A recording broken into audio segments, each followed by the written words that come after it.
Easy Sports Talk Show with Ed Smith and Javon Adams. That man is Ed Smith. I'm Javon Adams. You can call me Jay or J Love.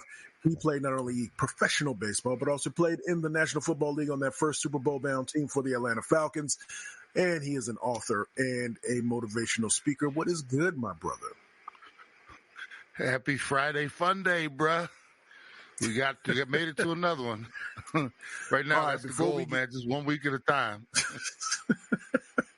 Right now, we're going to get into, of course, looking at the NBA playoffs, and I got something to run by you in terms of the NFL and disposable maybe positions. But you mentioned it's Friday Fun Day, but what you got on your menu for this weekend? I know you typically do one, on the weekend you do one of those really in-depth type of meals. What you got on the menu? I'm still debating, to be honest with you. Usually by Friday, I'm figuring out, what's on the agenda. And you know how I attack it. A lot of times I go, okay, what utensil am I going to use? Am I going to go slow cooker, grill, et cetera, the pressure cooker, whatever it is. And then I go from there. So I haven't yet decided what type of weekend it is. Last week I took it kind of medium. I went with the Parmesan crusted chicken. That takes a little effort, more prep. But this week I might put a little more into it as far as, some flavors and stuff like that. So we'll see. I'll let you know when I get it figured out. All right. Yeah, you let me know, because I might come with some of them empty butter dishes. Bring your Tupperware, bro. Bring the Tupperware over. But yeah, so let's get into it. NBA playoffs. We had a couple of series that wound up yesterday. Let's start with the New York Knicks and the Philadelphia 76ers. New York Knicks closed it out 4-2. And the interesting thing was, and I mentioned this, and my son is still getting on my head about it, but it was Hart that made the three-pointer. Do you know what team Hart was drafted by? I would guess maybe the Suns, the Phoenix Suns? The Lakers. Oh, the Lakers. Okay. Yeah. And I was saying, son, I could have used him on my team. Dad, you gotta let it go. Let it go, Dad. LeBron doesn't like that kind of talent. He wants it already ready-made. He doesn't like young guys that have to grow a little bit. He wants it already like microwave. He doesn't want to put it in the oven. Yeah, heaven forbid. But looking at that series, there's a couple of numbers that I want to get into after it. But it was a close series, well contested. The 4-2 I think doesn't tell the tale of how kind of back and forth it was. But when you watch this series, what do what did you take from the Knicks being able to close this out? Well, I think they're for real this year. In past, we've had Knicks teams, and here's the thing: the Knicks fans are so starved. They haven't won a title in my lifetime. I don't think. In the 70s. In the 70s, okay. And I've been old. I've been along on this earth for a long time, and I've never seen them do it. To this point, at least to my memory. And the thing about the Knicks fans, all you got to do is give them a little bit of hope. The next, they start putting the capes on, right? And for years, they put the capes on just to find out that somebody had kryptonite and Superman wasn't ready for the flight, right? This year, they actually, now, I will say the front runner in the East is obviously the Boston Celtics, but the Knicks actually look, minus size. They don't have the size, I don't think, to go all the way, but Brunson, he's for real. And from this point forward, if they can, obviously get to the conference finals and, who, heaven forbid, they get to them, I don't think they have the firepower to beat Boston, but I think we're seeing like the beginning stages of an organization that might be back. I really feel like they look the part. Minus, like I said, they got to go out and get some size. I think they lost some with injury, but like I said, and then on the flip side, bro, Philly. Embiid. My son, I'll give you a funny one. Embiid, he's had them instances with the Kawhi shot a few years ago with the crying and all that stuff. My son was waiting for him to cry after the loss last night. Because Embiid has still not been out of the first round, bro. All these years. That's a long time in the league. Didn't it? Really? They've never been out of the first round, I don't think. And if you have to, and if they have, then think about this. Even if they have once, isn't that a crime? I know they've never been to the conference I thought they finals. had made to the second round with Doc Rivers, but they could never get them to the. I have to look that up. But yeah, They've never been to the conference finals at best. So we know that. And to my knowledge, I'm not sure if they've even gotten out of the second round with Embiid, and that's embarrassing. Yeah. I mean, that is, he's supposed to be a superstar, and he lumbers. He does not. I mean, that's a whole lot of body to be dragging around. And when it gets nicked up, it's one thing when you're smaller and you get nicked up. You can manage. When he gets nicked up, and especially a knee or something like that, there are times, man, where I'm hurting. I'm already hurt, but I'm watching him go up the court. I'm like, how's he even going back and forth? Because you know how brutal a game of basketball is. Imagine it at that level. The thing that people think that. When I go on the court on the weekend, weekend warriors, right? And they're like, man, that was rough. Multiply it times 10 with those physical bodies out there, the pounding, they're up and down, they're banging. Imagine that times 10, just like the same thing with football. You play flag football and stuff like that, magnified by 20 or 30, the physicality out there on the field in the NBA or NFL. So, like I said, Embiid, man, I'm telling you, might have to take that superstar tag away from him, because you can't get further than this in any of your playoff endeavors. It looks rough, but yeah, I mean, that was a good series though. That was the best series, one of the better series so far this year. You hit the nail right on the head. That's what I wanted to talk about. That's why we gel so well together. Because I know when Embiid was drafted, that first year he sat out, so I get that. But in terms of 8 playing seasons, the number is 54.5. That is the average number of games that he plays per season. Yeah. He's never had 68 was the maximum number of games that was the maximum number of games that he's played, and that was in the 2021-2022 season. I mean, this season he played 39 games. So to your point, you talk about it in football all the time. The best ability is availability. Yeah. But I mean, that's the same thing. It's knowing here to baseball or basketball truisms.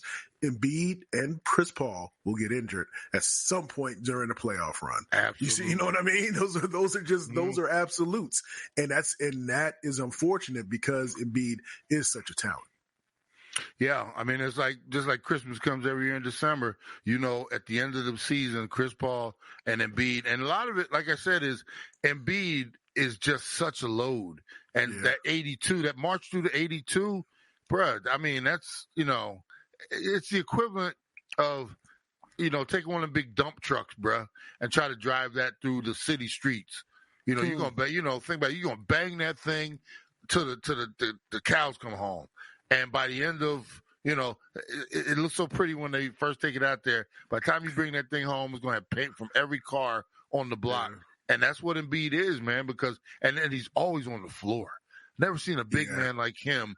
Always, and those are crash landings, bro. Those are not. I mean, when you're landing with all that weight, those are not.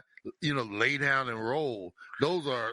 I forget what the discipline is. I took it in college on how to fall at Taekwondo. Anyway, what it was, but he needs to take one of those classes about how to fall. Well, even was it Tua took one of those, so he could with the concussions and stuff. But yeah, man, I mean he's out there, and when he goes down, it's like every time he goes down, I'm waiting for him not to get back up, because he always looks like he's tumbling, bro. And then, like I said, and you brought up the number of games, but I mean, even in those 37 or whatever games, you see him banging and falling, and it's like, oh God. And then, like you said, he gets to the playoffs every year, and he's just dragging that body up and down the court. And honestly, I don't know what Philly can do moving forward, because there's nothing you can do about that. He's going to be another year older next year. The body's going to have even more tread on it. You're going to try to get him through the 82 just to get to the playoffs again. He's a dude that, honestly, and you and I don't agree with the load management. Mm-hmm. He is a dude that they should seriously consider it with him. But what do you do? It's not even that though, because if you low manage him in the playoffs, he's gonna get hurt. He's gonna get dinged up somewhere. I get what you're saying. You want to have some type of you definitely want to approach him differently, but it's the same way that you do, for example, with Kawhi Leonard, and that's he's going to be out for this next playoff game. He's out too. I mean, good Lord. Yeah, I mean, there's nothing you can really do about it. But if I'm a Philly fan, like my next door neighbor Matt, every year, there's just disappointment around this time, and they always have the big hopes and dreams of this is our year. It just doesn't seem like they're ever going to get it to curl quite right over there, Jay. Yeah, indeed. Let's get to the other series, and this is one we mentioned it. I was kicking myself for it, especially as the series advanced. Is that Pacers Milwaukee? I mentioned when we were picking it. I said, you know what, I think.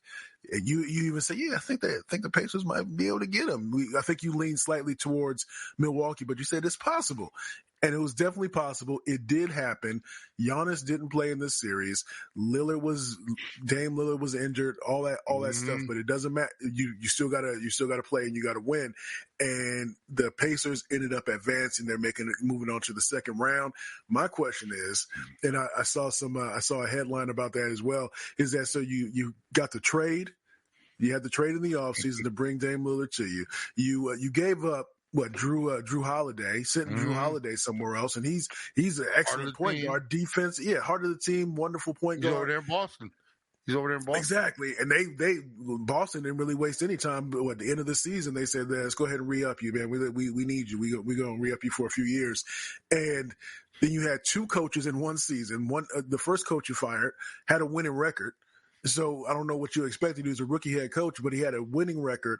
And because some things weren't perfect, you sent him packing. And as you mentioned, that the waiting in the wings or out there dirty macking, snake in the grass is Doc Rivers, and so he doesn't even get him out of the first round. I mean, what do you do if you're Milwaukee? I mean, congratulations to the Pacers, but the low hanging fruit is the implosion, so to speak, of the Milwaukee Bucks. Once again, Giannis, he gets dinged at the end of the year. It's the second year in a row for him where his availability in the playoffs cost them the first round. And last year it was even worse because they were a 1 seed. This year you can see the writing on the wall with Dame coming here. He did his body was here, but his mind was there, but his mind was never there. He wanted to be in Miami. He made the comments after the All-Star game. Yeah, 5 best players I want to play with are XYZ, A, B, and C, and throw in D. And not one of them was Giannis. Yeah. So I mean, that was just a bad marriage. When Giannis didn't play, Dame in and out, that young Indianapolis team or Indiana team, they just ran them out the court, man. You can tell them old dudes just couldn't keep up. And now, man, you might have to Doc, you got to go. I can't have a full season of this. Thank you for your service. Here's a couple coffee cups and stuff like that on the way out the door. And then you got. But you can't because you're paying Adrian Griffith, then you're paying Doc, and then you're gonna bring another coach in, or do you go back to Adrian and say, "Hey man, my bad. You want to come on back, man? You want to come on back and coach this team?" What did you just? My bad. Oh, wait a minute. What did you just say? What's the motto here? Okay, so for those who haven't listened, haven't heard Ed say this on our terrestrial radio show, one day we were talking about it, and so we were talking about the Arizona Cardinals, and I said, "Man, you can't." The Titans had just fired their GM, if I'm not mistaken. Yeah, they fired their GM and they're doing some different things. And I said, you can't do that, man. The Titans, they have winning records. You can't do that. And Ed said to me, yes, you can. Emphatically. Yes, you can. If you believe that the choice that you're going to make is going to make you a better team and put you in a position to be more successful and maybe win a championship, yes, you can. Continue, that conversation starts, hey, Doc, for the betterment of our program. That's all. Yeah, you start right there. And like I said, the bottle here. Yes, you can. I can't bring Doc back. I honestly, I can't. And then the other thing is I call up Miami, to be honest with you. Hey, you want this right here? Meaning Dame? Because like I said, if he don't want to be here. I'd be like, okay, Miami, this is where he wants to be. What you got? Let's get this done during the offseason so we can start our rebuild and mold and get some proper talent around Giannis and move on from here. That's honestly what I would do, and get younger. I mean, they are so old. Probably first, second oldest team in the league. I think second. And just, I mean, you got to start fresh, man. And here's the thing: you cannot continue to waste Giannis years. I mean, they got the one title, but here you are for second year in a row, not even getting out of the first round. You cannot have Giannis on your roster not be playing in conference championship games to get to NBA title rounds. You can't do that. You're going to look up and Giannis is going to be, 30 some odd years old, or he's going to be like, hey, get me out of here. I'm done. And what are you going to do? And you'll look back at all the years you wasted with him, meaning Milwaukee fans, and it's not, and you got the one title, and it's like, the top 5 players in the league during his career, especially when he rounded into form, and you got one, and or at least you need to get multiple finals appearances. You gotta set it up where Giannis is playing in the finals against the Joker multiple years. I mean, that should be when we were playing, Jay. When your favorite teams when we were younger, you always anticipated conference finals, Bulls against the Detroit, and on the other side you had this against that, Lakers against such and such, and you knew they were going to meet in the finals for years. Whether it be Celtics, like whatever and at this point, Giannis, he's almost becoming an afterthought. And you can't have that when you have a superstar. When you're not even getting out of the first round, you can't have that when you have a player of his talent. So that organization needs to start figuring out the things they need to do. And sometimes you got to make the hard decisions. First, one of the easiest decisions is say, Doc, come here, let me talk to you, and we move on from there. So we'll see what they do. But if they stay status quo, bro, it's going to be the same thing next year. And that's just a waste of talent. Yes, indeed. Easy Sports Talk Show with Ed Smith and Javon Adams. So before we get out of here, news about, so this is that time in the off season where the decisions are being made as to whether or not to pick up that 5th-year option. And Najee Harris, running back for the Pittsburgh Steelers, been pretty productive. I mean, pretty good back. They decided not to pick up that 5th-year option. Is this another in the long line of examples of the running back position being so devalued because they feel, oh, don't worry about it. We'll just open the door, look down the street, figure it out. Or they treat running backs like 2 o'clock in the club back in the day, right? You're looking around and you're saying, you can pass protect a little bit. Come on in here. We'll see what we can do with you. Exactly, man. The running back position has been devalued to the point where, and part of it, one of the reasons it hurts is you are finding guys in the 4th, 5th, 6th, even 7th round with Pacheco, with the Chiefs. Yeah. When you got these guys coming in the 7th round, and you don't have to even think about a 5th-year option, and they're on these small salaries, and then, what's hurt is these recent giving what the Cowboys do sometime. They set the market. You get Zeke on a 2nd-year contract. You pay him all that money. He fizzles out. Other teams did it right around that time, and everybody started figuring out, well, wait a minute, that doesn't make any sense. And now they've gone to the exact opposite end of the spectrum with, well, we don't even need a running back, if once he's past 25, 26 years old. You look at some of these free agent running backs that have been on the market recently, Jay, and we're not talking guys at 30, 31, 32. Last year we had several guys 26, 27 years old, but they make it seem like they're 40-year-old running backs. And that's, right. For me, I'm trying to squeeze all the juice out the lemon that I can. I would take a shot on some of these guys, maybe get them to, 2 or 3 year deals and not. But I mean, they're treating these running backs like to the point where, hey, well, come on in here, we'll give you $1 million. It's like, wait a minute, right? Yeah, that doesn't even make any sense. So you see the Cowboys, they brought Zeke back. I'm like, oh my god, I don't understand what the logic behind that. They and Jones was talking about being all in, and I guess all in. And that's what you do. You don't draft a running back in the draft. All the running backs that were out there, you didn't get one in free agency.